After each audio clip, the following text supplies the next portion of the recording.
reputations of expertise. At any rate, the New York Times columnist Thomas Friedman inadvertently revealed how New York-centric his view of America is. Friedman, like virtually all of his colleagues at the New York Times, opposes opening up any state in America at this time.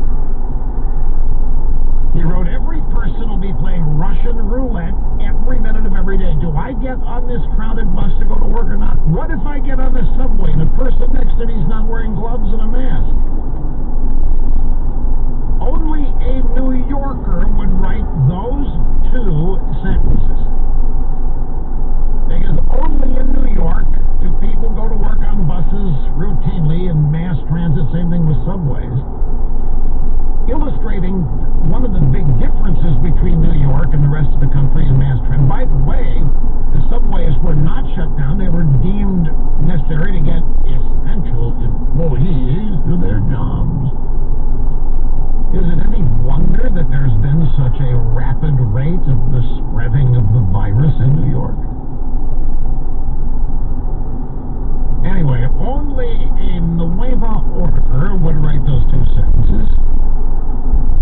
Prager lives in Los Angeles. He says, in the 40 years I've lived in the second largest city in America, I've never ridden on a subway or any other intra-urban train or bus.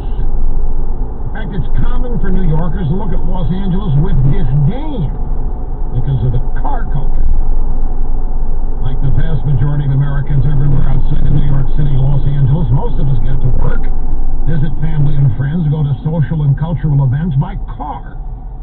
It's the life-saving way to travel, not by bus, not by subway, which is the New York way of getting around. He's not trying to stoke rivalries. He's just making a valid point. This shutdown, in many ways, has not been necessary nationwide.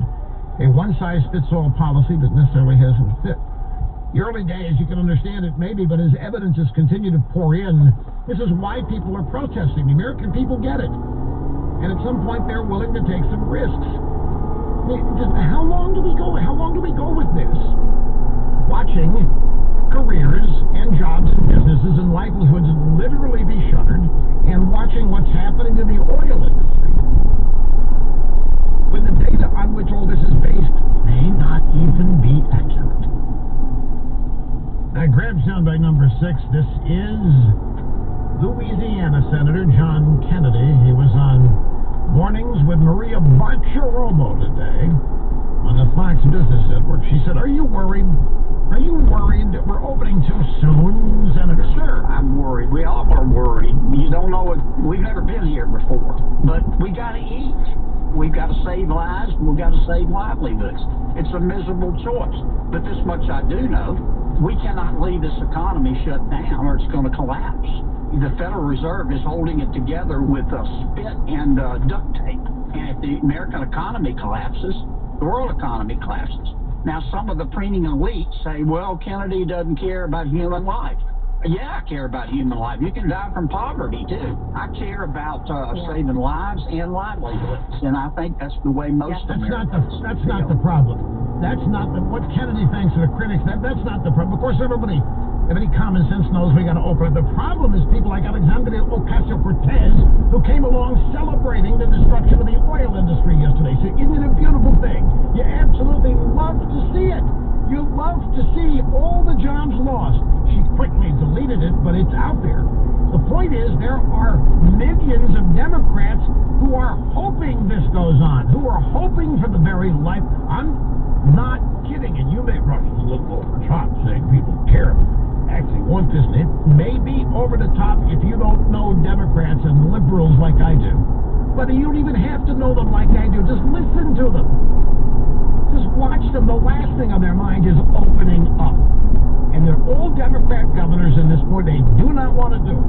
They've got an election to win in November, don't you know? By the way, my friends, there could be another way of both spreading and acquiring the coronavirus, and we owe this discovery to our great friends in Australia. The Australian Broadcasting Company. Luckily, we wear a mask which covers our farts all the time.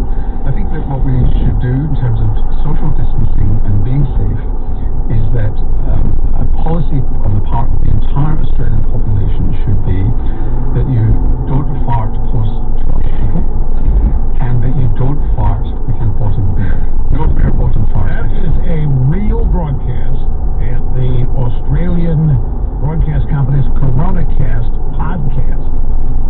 The co-host Keegan Taylor said to co-host Dr. Norman Swan, the doctor, says that we got to stop farting and we got to start farting. If you know, most people have a natural mask.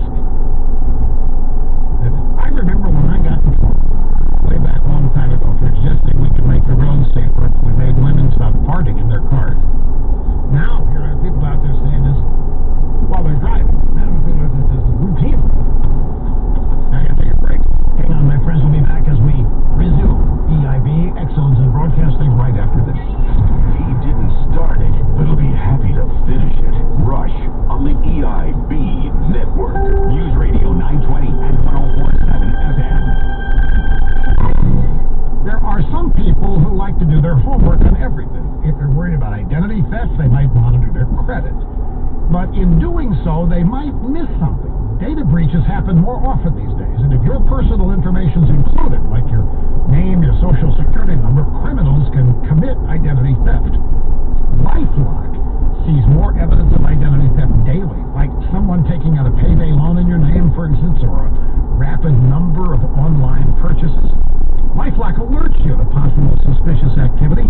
If you end up having an identity theft issue, they have a dedicated identity restoration specialist just a phone call away. Now, no one can prevent all identity theft, but with more data breaches, it makes sense to be prepared. Join LifeLock today. Save up to 25% off your first year. Just go to LifeLock.com and use the promo code RUSH. That's my name. That's LifeLock.com, promo code RUSH, and you'll save 25%. How are you protecting yourself from the impact COVID-19 is having on the economy? Experts are saying unemployment is at its highest rate since the Great Depression. The markets have plunged, and all signs indicate a recession is coming. The impact of the coronavirus on our economy is going to be felt for a long time. Now is the time to be proactive with your finances and diversify with precious metals. Savvy investors are turning to gold to hedge against a stock market collapse and protect them well into the future. Noble Gold is a leader in this conservative financial strategy, offering extensive education, patient counsel, and expert guidance by phone. We can help you roll your existing IRA into a precious metals IRA in 3 easy steps. There's no time to waste. Go to noblegoldinvestments.com to download our guide to learn how you can protect your retirement with precious metals. That's noblegoldinvestments.com. noblegoldinvestments.com. This is what's happening. Testing on News Radio 920 and 104.7 FM. The governors want the federal government testing. The states should take the lead. Yes. Get the latest update. Opening up America again. Standing up to China. I have to pay for all of this. Take her. The president's ban on immigration to the United States. Checking throughout the day. It still makes us less safe. Time to have this fight. This with China is News Radio 920 and 104.7 FM. From iHeartRadio, #1 for podcasts. The limit does not exist. We are in a pandemic. We are isolated at the same time, and everything feels up in the air with no known endpoint. And while we all might be socially distant, we are grateful for the opportunity to connect with you through our voices and your ears.